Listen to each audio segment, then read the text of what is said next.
versus Central Intelligence Agency.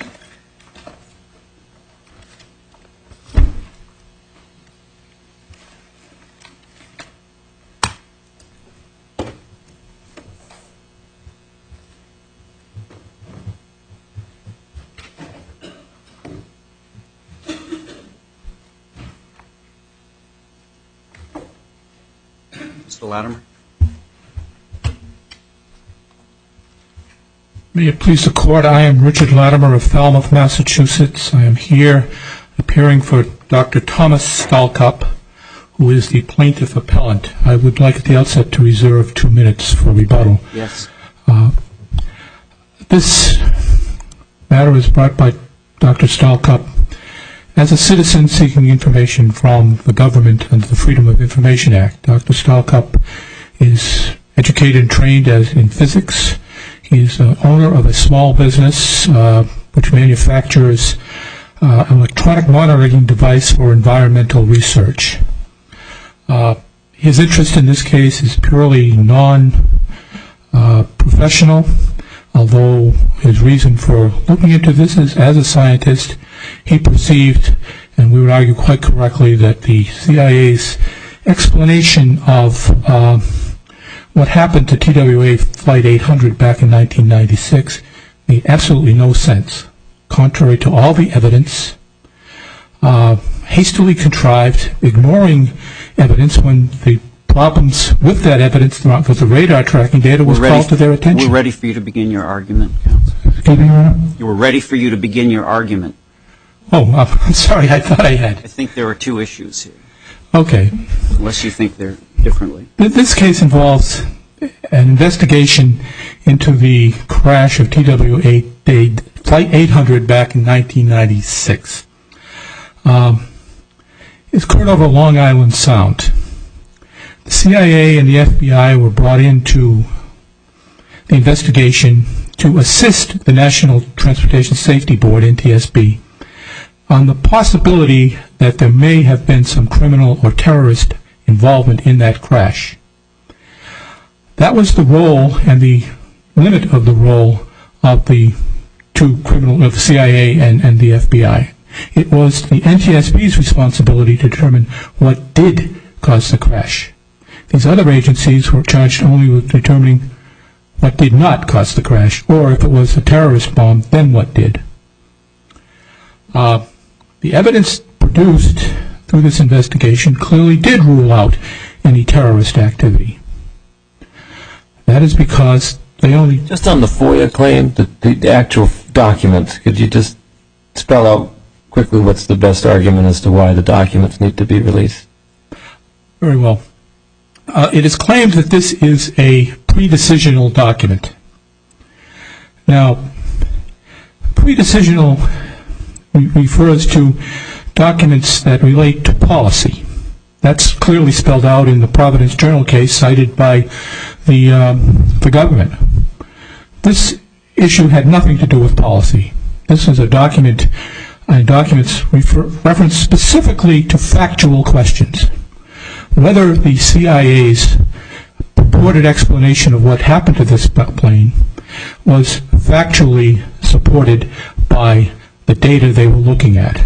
In this case, the radar data, but there was a wealth of other data, metallurgical data, missile expert analysis, eyewitness data, including the eyewitness testimony of some very highly competent ex-military men who clearly described a missile. But the evidence, and correctly from the CIA's point of view, not a man-pad. That is a man-portable air defense missile, such as you launch from a shoulder. What the evidence did show, however, was that the most likely cause of this accident was an American military missile that exploded above the plane, not below the plane as a man-pad would. Exploded above the plane. Counsel, and brought the plane down. when Judge Saylor in his decision made a point of saying this case is not about what did or did not happen in this accident, what does or does not explain it. That's and correct, I think Judge Barron was, with all due respect, trying to get you to focus on why you think Judge Saylor was wrong with respect to his handling of Exemption 5. So why don't you address that, if you would? Because he was attributing to us the wrong burden of proof. We agree. We're not here to establish what did or did not bring down the plane. What we are here to establish, not beyond a reasonable doubt, not even by a preponderance, but by a likelihood that the government may have engaged in a cover-up of what happened.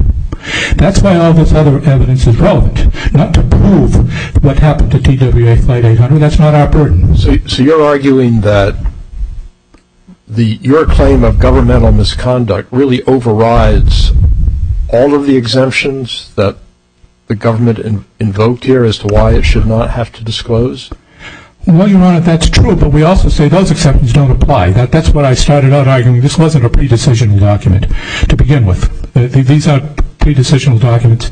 But yes, getting to the next step of the argument. The government says, I gather these two reports that you're trying to get at they were done after the CIA simulation was shown on CNN. But I thought the CIA was clear that they were still open to other possible explanations, and this additional data was collected in pursuance of that possibility that there might be yet another explanation. That openness was specifically based on pending the NTSB's final report.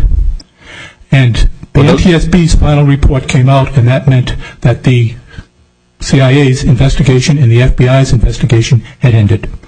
So if I understand the argument, even if this was deliberative in your view, excuse me, Your Honor? even if this was these documents are deliberative in your view, Then our they next still have argument- to be disclosed because they're not pre-decisional? No, even if they were pre-decisional, because they were made as part of a cover-up, malfeasance by the government. And that's where we get into the evidence, the factual evidence. We don't decide these cases, they shouldn't be decided in a factual vacuum. They can't be. Especially if we're talking... Just going back, so you say they already had made their decision. Yes. Okay, so what do you think they're doing when they're producing these documents? What happened was this wasn't a vast conspiracy, as Judge Saylor said. He mischaracterized what we are saying. This was a small, top level among three directors, a small agreement for a cover-up.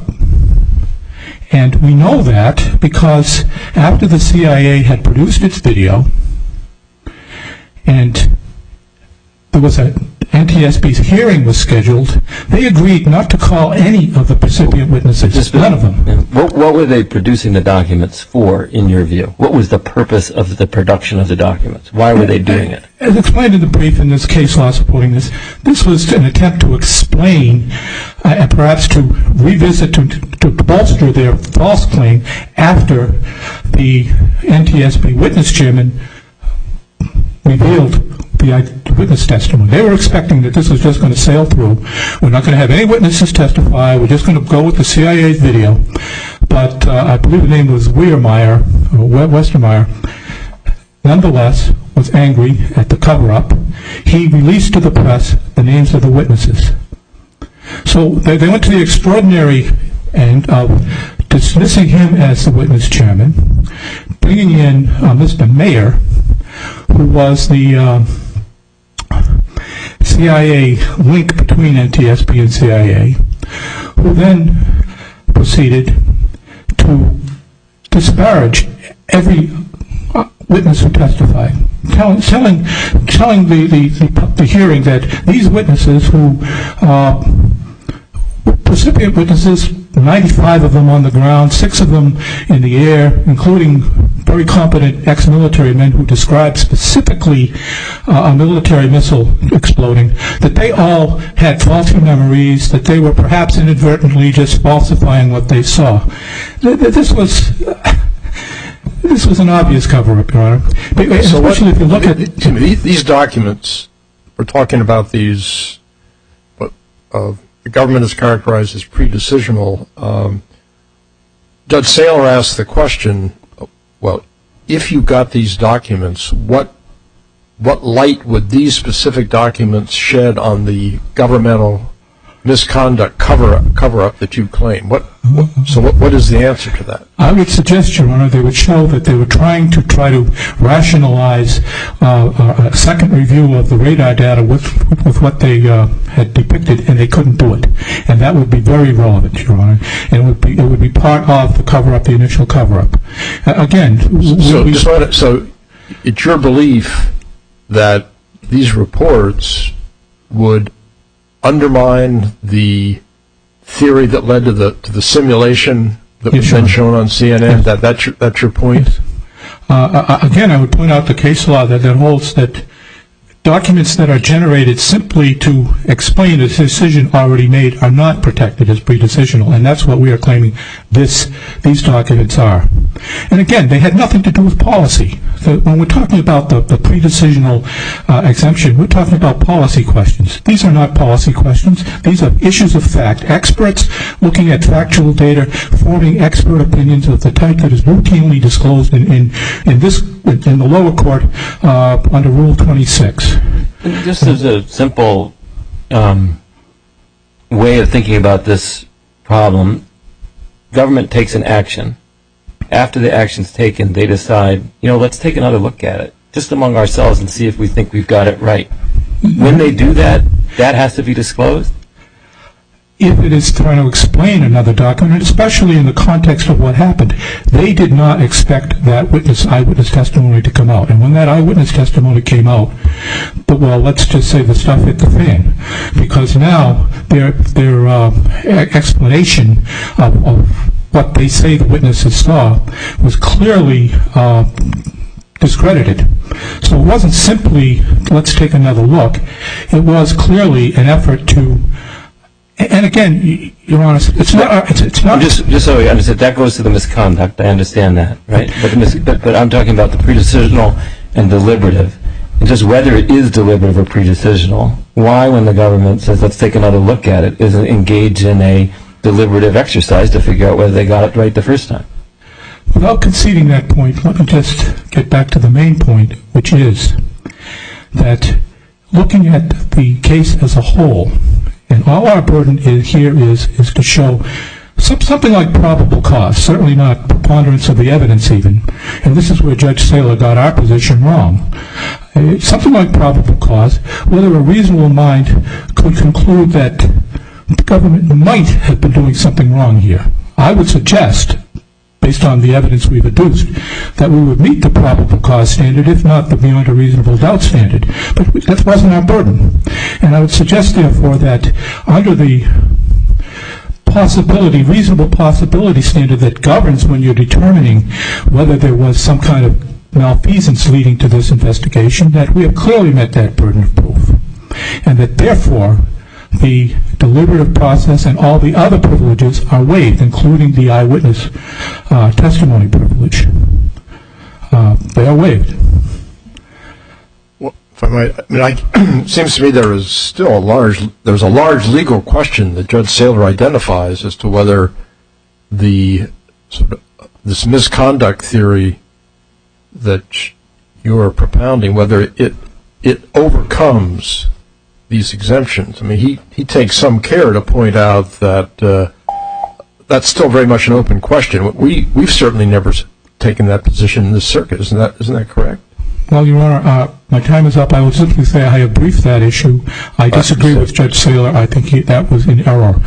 And he was simply talking about the waiving of the pre-decisional exemption, and not and the government has an argued otherwise, and not the other exemptions that they've asserted. So, thank you.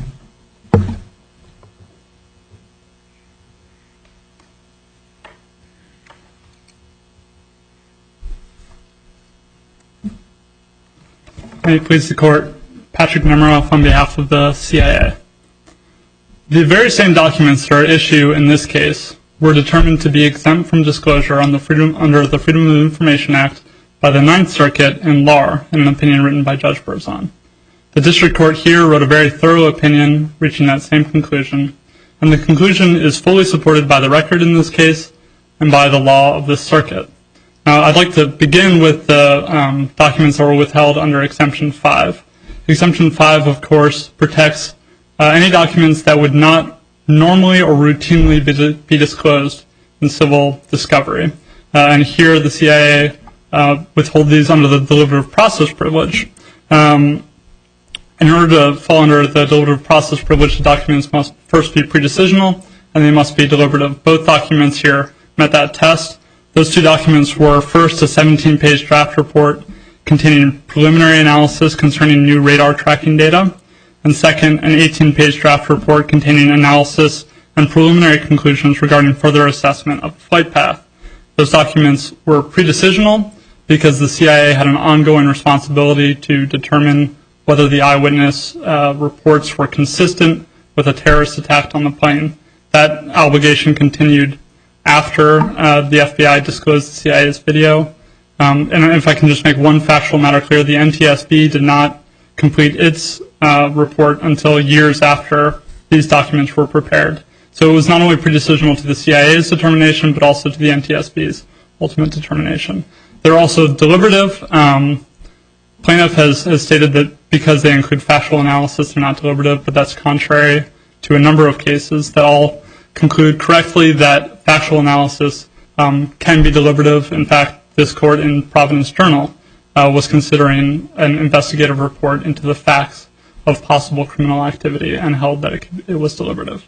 Now, the plaintiff's primary argument is that there should be an exception to Exemption 5 because he has alleged government wrongdoing here. And I'm happy to explain why he has not met sort of any meaningful standard in showing that there was wrongdoing, but I'd like to focus first on the fact that no court of appeals ever has recognized an exception to Exemption 5 for alleged government wrongdoing, and there's good reason for that. Government's position is that the district court decision in the Nixon case is wrong? So that is the one court that's ever applied it. And your position is that's wrong? That's correct, Your Honor. It's wrong. It also, I would say, applies a very narrow rule, which in the Nixon case, it could be read to say that those documents were never even deliberative in the first place because the documents were prepared in an effort that simply lay beyond the agency's authority, and so were therefore ultra-virus. By contrast here, what plaintiff has alleged is that these documents would shed light on some wrongdoing, and that can't be enough. The CIA's action clearly did fall within its authority. It had authority to assist the FBI in order to determine whether there might have been terrorist activity here. So the Nixon case, to the extent it was saying there was an exception, it was wrong. To the extent it was more narrowly saying that there's sort of an ultra-virus, where there's ultra-virus action, it wouldn't even be deliberative or pre-decisional in the first place. That may be correct, but it would be a far narrower rule than what the plaintiff has sort of put forth here. Yes, I guess I would like you to explain why you think it would be the government misconduct rule is well established in civil litigation where the government is a party. In a sense, the government is a party here in the sense that it has all this information that is subject to the Freedom of Information Act. So why shouldn't that rule that's good enough for civil litigation, why shouldn't it apply here? There are a couple of reasons. First of all, as the Supreme Court has recognized and this court has recognized, Exemption 5 protects those documents that normally or routinely would not be disclosed. The government misconduct exception in civil discovery is just that. It's an exception. So it's not the normal rule. And what the Supreme Court said, for example, in Sears Roebuck is the application of Exemption 5 cannot turn on what any private individual might be able to obtain in civil discovery. It has to turn on the normal application. And there's a good reason for that as a matter of policy, which is that FOIA needs workable rules that both courts can apply, but also that agency officials can apply in determining whether or not to disclose documents in response to a FOIA request. There are a couple other reasons also why that exception shouldn't extend to FOIA. And one, why would a government misconduct rule complicate the task of the government in trying to comply with FOIA? I don't understand that. Well, if there were that sort of exception to the deliberative process privilege, then it would be incumbent upon the CIA official responding to the FOIA request in this case to go out and sort of investigate, is there some possibility of misconduct here? Does this document shed light on that misconduct? So that's a whole another inquiry beyond what the officer would normally be doing in responding to the FOIA request, which is simply to determine, is it responsive, is it deliberative, and is it pre-decisional? It's quite a lot more work, and that's the Supreme Court has recognized that we need workable rules, not necessarily in this context, but for example in the attorney work product context, where one can make the exact same argument. Well, there are exceptions to attorney work product if that case which the document was prepared for is no longer in active litigation. But the court has said, no, that exception in civil discovery is not going to extend to FOIA. Secondly, so the government's position would be even a crime fraud exception to the attorney-client privilege would not apply in FOIA? I believe that's right, Your Honor. So an exception, FOIA protects things. So it's a pretty sweeping conclusion. In other words, there's no way, this you're taking with respect to the deliberative, the exception not being available, misconduct exception not being available here, would be not easily contained to this context. It would rest on a logic which would wipe out possible limitations on almost every exemption. Well, under Exemption 5. So to be clear, this is limited to Exemption 5. But why would it only be limited to that, in the sense that if the rationale is how workable is it for the person to respond to the FOIA request, if you're saying that you've got to look behind the request and trying to figure out anything, then it's going to be too much work and we shouldn't import it. So. Well, I can't speak to all of the various exemptions, but we can compare Exemption 5 to Exemption 7C, for example, where there is the Favish test, which plaintiff is essentially trying to import into this context. Exemption 7C contains a balancing test in its very language. So it says the government can protect documents that would unreasonably disclose private information. So that unreasonably includes this balancing test where you would weigh these interests. Exemption 5, by its language and the way the Supreme Court has interpreted it, protects any document that normally would not be disclosed. So it is a categorical rule, and that is specific to Exemption 5. And so that's precisely why you can't take these exceptions and bring them into sort of the categorical context of Exemption 5. Another reason why you wouldn't bring that exception into this context comes from this circuit's ruling Texaco, Puerto Rico, in which it found the government wrongdoing exception to the deliberative process privilege. And one important factor that the court weighed in finding that exception was the due process concerns that the civil litigant had in obtaining that information in order to press his claim. But that's very different from the FOIA context. A FOIA requester does not have a due process interest in pressing a particular claim. In fact, to the contrary, what you see in a case like this is a FOIA requester uses the vehicle of FOIA to serve as sort of a proxy litigation for the claim that they have not brought as a separate civil action. And if they want documents relevant to that sort of wrongdoing, they need to bring an actual action asserting claims and then obtain the documents in that setting after they've passed certain bars, for example, motions to dismiss. You can't use FOIA to get yourself there. A third reason to distinguish between civil discovery and FOIA is that in civil discovery, if a judge does order a document released, the judge can enter a protective order and say this document is only released to this civil litigant. Your argument seems very odd in the sense, what is, this I guess is a large generality, but basically FOIA is all about sort of casting a light on the work of the government. It allows citizens to make a judgment about how the government is performing. I mean, isn't that the underlying purpose of FOIA? That's certainly the purpose, and at the same time... Then how can it be that the issue of possible government misconduct cannot factor into the analysis as to whether certain exemptions can be invoked? It seems an odd position and contrary to the very purpose of FOIA. Well, FOIA serves two purposes. First, it offers transparency to the public. Certainly that's true. But at the same time, it protects the government, and it protects agency officials so that they can perform their work. And the deliberative process privilege, in particular, ensures that government officials can perform their work without fear that they're going to be subject to undue scrutiny when they're forming their preliminary judgments. Now, certain aspects of FOIA, for example, going back to 7C, do incorporate a balancing test and do say we will balance the public interest that would be served by disclosure against the privacy interests at issue. Exemption 5 does not do that, and Congress could have written in a balancing test to Exemption 5, but it did not do so. It created a categorical rule, and the reason it did so was to provide this level of assurance to agency officials when they're performing their work.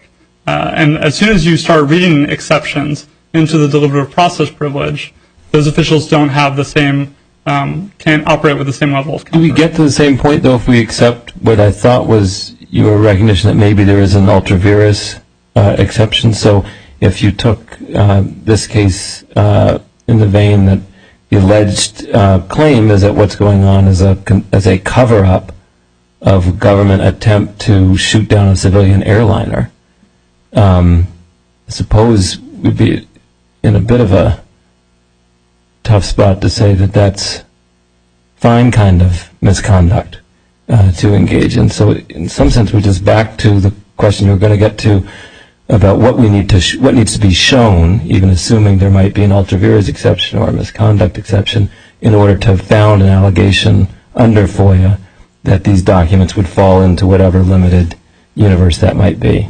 I think there is a real difference between the Favish test and an ultra vires test. Under the Favish test, for example, the document just needs to shed light on misconduct. So you might allege, the plaintiff here has alleged that there is a conspiracy and can say, well, these documents might help me show that there's a conspiracy. And maybe under Favish, if the plaintiff had meaningful evidence, that might satisfy a public interest, although it doesn't in this case, to be clear. But under the ultra vires test, you would have to say that that agency action itself exceeded the agency's authority, and there cannot be any claim here that the CIA did not have authority to conduct the analysis that was contained in these documents. The CIA was asked by the FBI to assist it in determining whether these eyewitness reports were consistent with an act of terrorism. That plainly falls within the CIA's authority, and the plaintiff hasn't alleged otherwise. So that's where the two tests would be different, and the ultra vires test would be quite a bit narrower. Now, neither test is satisfied here. 3 separate investigations reached the same conclusion. The NTSB, when it delivered its report, made over 3,000 pages available to the public. The summaries of 700 FBI interviews were made available to the public.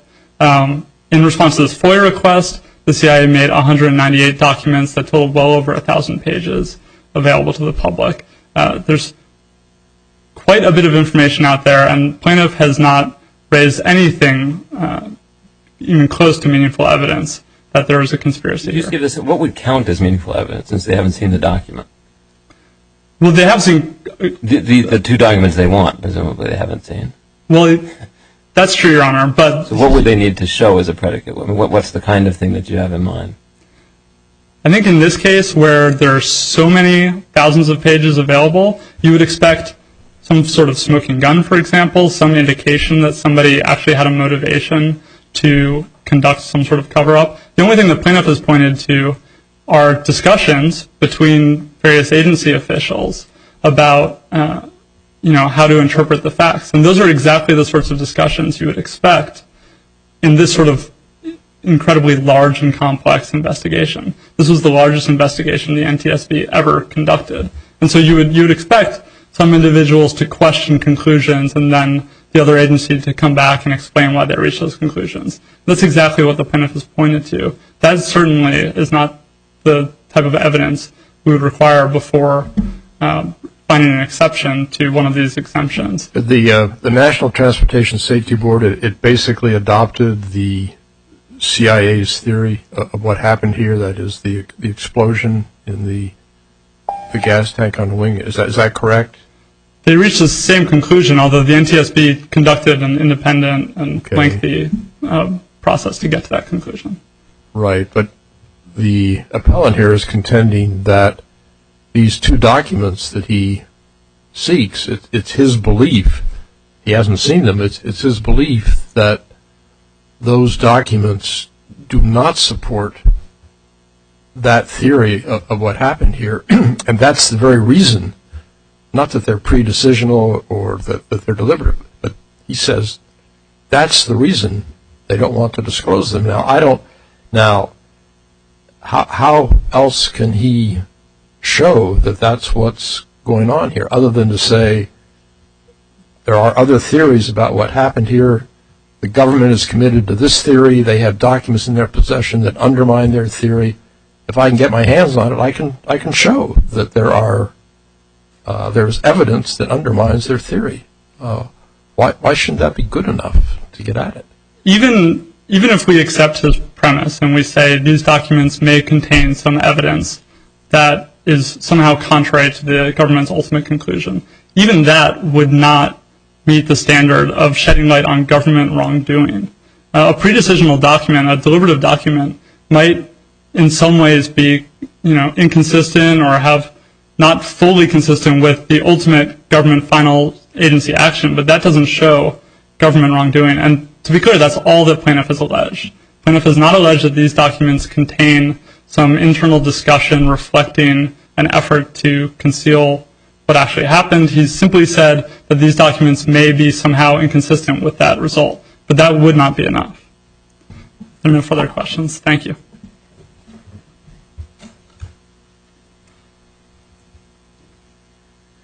Useful to think by analogy to Federal Rule Civil Procedure Rule 26, mandatory disclosures. Let's suppose this wasn't the CIA and NTSB, this was General Motors, and there was a series of faulty fatal accidents resulting from a particular part in their motor vehicle. And they conducted, through their experts, an in-house investigation, technical investigation. I would submit that would be, no lawyers involved, that would be discoverable. That's this case. What we have here is a fact-based investigation into having nothing to do with policy, not even as close as would be in the civil case of General Motors as to whether they're going to change their manufacturing standards. That might even touch on policy. This touches not on policy at all.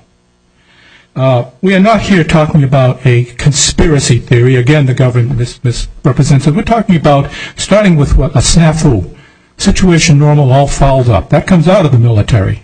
That's what we're saying happened here. That's what the evidence says happened here.